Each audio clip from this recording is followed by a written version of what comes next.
So guys, what's going on? Welcome back. So in today's video, this is not going to be an instant match reaction, of course, but I wanted to come on here the day after and talk to you guys about the game yesterday. Manchester United 2, Spurs 2, and from going 2-0 up in the first half, cruising, looking like we were going to batter Spurs and it was going to end up 3 or 4-0 to United. Similar last week, 6-1 Newcastle. I thought it was going to be something similar. We were absolutely dominating the game in the first half. Yes, Spurs had their chances, but we should have took more of ours to increase our lead, but we didn't end up doing that. And in the second half, we saw a reaction from Spurs. We dropped our game. We dropped our game and we just bottled it in the second half. We allowed Spurs the whole of the second half to get into it. I don't remember, maybe 1 or 2 chances in the second half we had. Bruno Fernandes should have scored straight after they got back into it. That was unfortunate. But again, we dropped it off. And again, it's another game where we're going to a big away ground and we're just letting it get to us. Another poor result. And this one hurts more because we were 2-0 up in this game. And considering the low point Spurs are at the moment, we should have battered that side. We should have thought, we're 2-0 up now, let's go and finish them in the second half. They're going to be low, they're not going to be confident, but for some reason we dropped our game and we let them get back into it, and I'm not too sure why. Yes, people have questioned the subs, and the subs were crap yesterday. I thought Fred coming on, I get it, I get the subs, you want Fred coming on for fresh legs,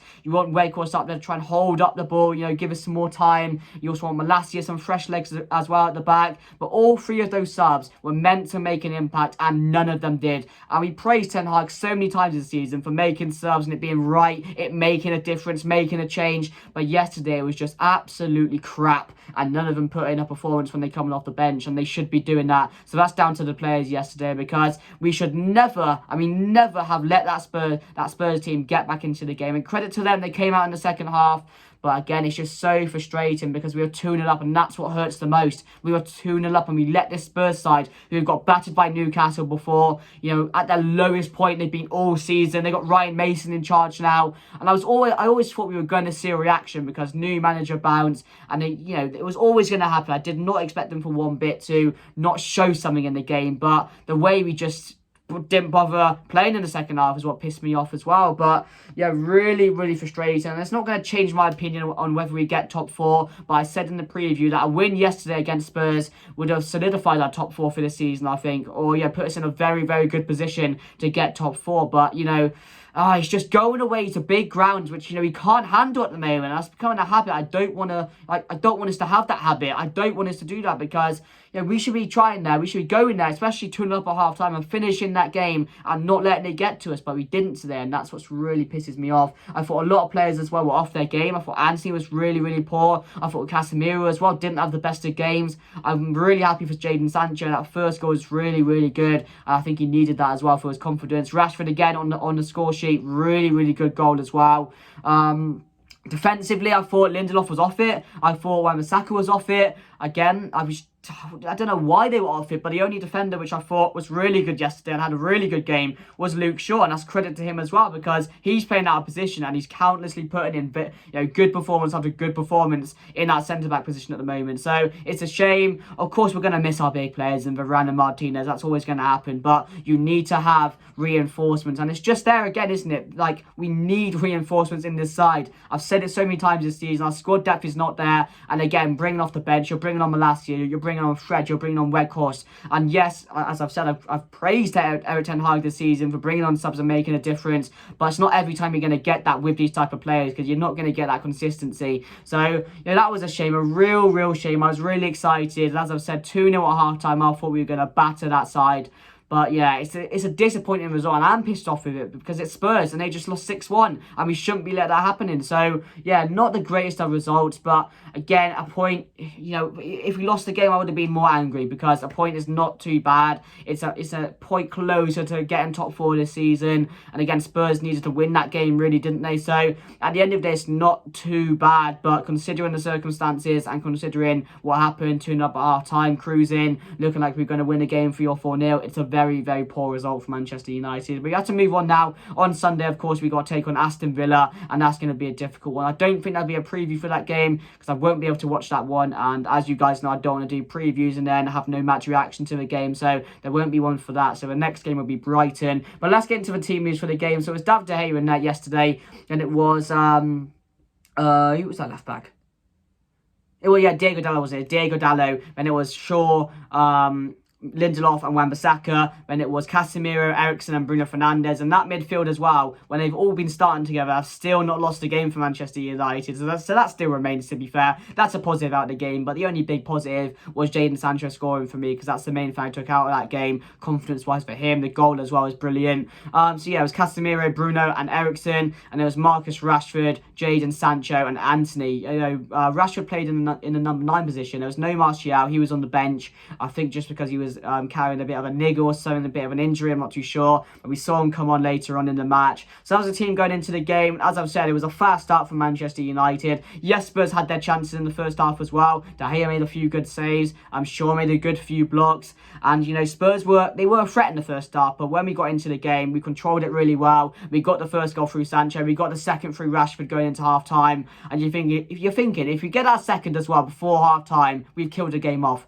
I thought it was game over in that first half when we went 2-0 up, because I thought Spurs, they're just going to collapse even more. They're going to try and come out, throw bodies forward, we're going to get a few more goals, but that didn't end up happening, of course. So yeah, that was the first half. It was all Manchester United. It was a game of 2 halves as well, because Spurs in the second half got back into it, and they probably should have won that game 4-2, 5-2, I'm not going to lie, with the amount of chances they had and chances they missed in the game. Dyer had a real good one, Son as well, fluffed one wide, I mean, and then they got the first goal through Pedro Porro, really good, well taken goal by him, failed to clear our lines again. We were at seas at that point, to be fair. We were just getting under threat by Spurs. Every single attack was Spurs in the second half, and we just couldn't take it. We couldn't handle it. They got the first goal back, and then Son got the second as well from a Harry Kane assist. And then from there, we got back into the game towards the end, but there was not enough time to go on and get the winner. But Bruno Fernandes should have scored that chance. It was so beautiful. The nutmeg through his legs, and they just hit the bar. Not too sure what happened at that point. That would have been a lovely way to finish off Spurs, and we needed to finish off Spurs yesterday, I mean, in my opinion. But yeah, but at the end of the day, really disappointing. And again, it's happened again, as I've said, where we're just not fixing our problems. We're not fixing our problems, and that's a massive problem for me, because it's so many times this season. You see, it hurts even worse today. I mean, yesterday, in the game, because we were 2-0 up as well. When you're 2-0 up, and you need to win this game, you haven't gone to a big away ground this season, really, and put in a performance, you put on a show. This is a chance to do it. This is a chance to go on and kill off the game and win this game. Put a marker down and solidify your spot in the top 4, and we just never did that yesterday. So really frustrating. But let's get on to the player rating. So David De Gea, for me, I'm going to give David De Gea, but give him a solid 6, to be fair. I thought he was alright, made a good few saves. Both goals could do nothing about. I thought his distribution was well, to be fair. Did well yesterday, no mistakes. So yeah, we'll give him a 6. Wan-Bissaka, I'm going to give a 5. Really poor. The amount of times he was getting opened up in that second half. He was losing his position, didn't have any clue where he was at times. And Wan-Bissaka's been really mint recently as well, so it was a shame to see him put in that performance yesterday. So yeah, we'll give him a solid 5. Dalot, I'm going to give a 5 as well. Wasn't the best games from Diego Dalot either. Didn't really notice him too much, especially going forward as well, when he's normally really good in that position. So yeah, we'll give him a 5. Shaw, I'm going to give a 7. I thought Shaw was really good yesterday. He was the one who had a consistent game. Saved us a few times with some really good blocks, to be fair. And he's been just so good for us in that centre back position over the last couple of weeks or so. So I'm happy with Shaw, and hopefully we just stick with that at the back at the moment, because that's working for us. I know it didn't work in the second half yesterday, but it has shown recently it's a lot better than just playing Maguire in the back. So yeah, Shaw's going to get a 7. Lindelof, I'm going to give a 5 as well. I thought he was poor yesterday. He was mint in the World Cup, FA Cup, he was mint the other day in that semi-final, but yesterday he was just off it, to be fair. Way off it for me. Really sloppy, out of position most of the time. So for me, yeah, we'll give Lindelof a 5 as well. I didn't think it was his best game. Casemiro, we're going to give a 5 as well. I thought he was the one who shocked me for having a bad game yesterday, and that's now like 2 or 3 games in a row where he's just been off it. Since that red card, he's just come back and he's not looked like the Casemiro we were seeing a month ago, and he was being one of our best players in the side. He just doesn't look like that anymore. So yeah, we'll give Casemiro a 5. Yes, you can say that he's probably going through a bit of an inconsistent period, and that will die over for a bit, and he'll get back to his best. But it is a concern at the moment when he's not playing his best, because he's a player in there. He should be a leader, and he should be one of our best players week in, week out. So yeah, we'll give him a 5. Eriksen as well, 6, to be fair. I thought he was alright in the game at times. We've seen him in the Brighton game, very sloppy. was hardly doing anything in that game, and it was similar yesterday, but he was also getting the ball, he was receiving the ball, and he was looking to play that first time. He was looking to play in Rashford, play in Sancho, play in Antony. He was trying to create things in that game. So, before he got taken off, he got a good applause from the Spurs fans, which was good to see. So, yeah, we'll give him a 6. Bruno Fernandes, for me, got a 7. I thought Bruno Fernandes was really, really good yesterday. He was a leader on the pitch, to be fair. Even when we went 2-2, I thought he was the one in the middle, just saying, calm things down a bit, let's not go on and lose this game. And again, he should have finished that chance, yes, but I thought he was everywhere yesterday. I really did. So, yeah, we'll give him a solid 8, to be fair. I thought he was really, really good, and probably our man of the match on the day. Sancho, for me, I'm going to give a 7. I thought Sancho was really, really good. I thought he took his goal really, really well. Yes, he lacks the defensive side of things at the moment, tracking back. He's a bit of a lazy person at doing that, and, that needs to improve because, yes, you can score goals like that. I want you to do that every single week, and I hope it continues, but you also need to help out Dalla. You also need to help out the defence because that's also your bit that you've got to do in the game. You can't just do one bit and not do the other because it has to go both ways because you have to do as most as you can do for the team. So, yeah, Sancho for me gets a 7. Rashford as well gets a 7. His goal was really, really well. Had a few other off chances, but again, wasn't really receiving the ball too much in the game other than that good through ball for his goal. So, yeah, but another goal for Rashford, really having a really terrific season. So, yeah, we'll give him a 7. Antony will give a 5. Wasn't really in the game as well, to be fair. I mean, he's been really good recently, but yesterday was an off day for him. So, yeah, we'll give him a 5. Didn't really have too many chances in the game. Fred, when he came on, poor.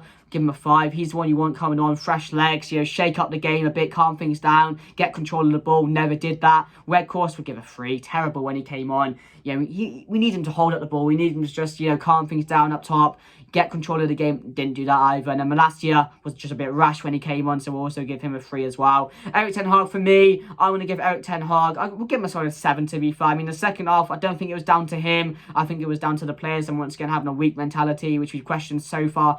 So many times this season, especially 2-0 up as well. You can't really blame the manager. He saw the problems, he tried to fix it, and it was down to the players again for the subs as well, not coming on and putting in the performance. So, yeah, Ten Hag, we'll give him a 7. And one thing I love about Ten Hag is he came out into the interview after and he said, the players thought it was okay to put in 90%. We've not had a manager come out. We've had managers in the past, come out and say it was a bad day at the office, we should have won the game, but we've never had a manager come out and say, the standards need to be the same every single week. The standards need to be 100%. It can't be 95%, it can't be 99%. I want my players 100% every single game, putting in the best they can for the team. Yesterday we let it slip, and again, that was down to the players for me. So not too much going into Ten Hag. He saw the danger. He did in the second half, made the subs to try and correct it. But yeah, it happens, doesn't it, at times. But yeah, very frustrating, guys. But if you did enjoy the video, make sure to smash a like. As I've said, there's not going to be a Aston Villa preview, so I'll just try and get the highlights for the game and then update you. And I did a Brighton preview, but hopefully that's a win as well. But that's another tough game. So for me, yeah, let me know your thoughts down below, guys. If you did enjoy the video as well, make sure to smash a like. I'm sorry it's a bit of a late reaction. As I've said, I was with a mate watching the game, so I didn't want to do that after and just waste his time, really. So yeah, we'll give him, I'm not going to say we'll give him anything because I didn't need to give him anything. So, yeah, guys, let me know your thoughts down below. Subscribe to the channel if you are new. Share the video as well. That'd be much appreciated. But as always, guys, I hope you enjoy, and I'll see you guys later.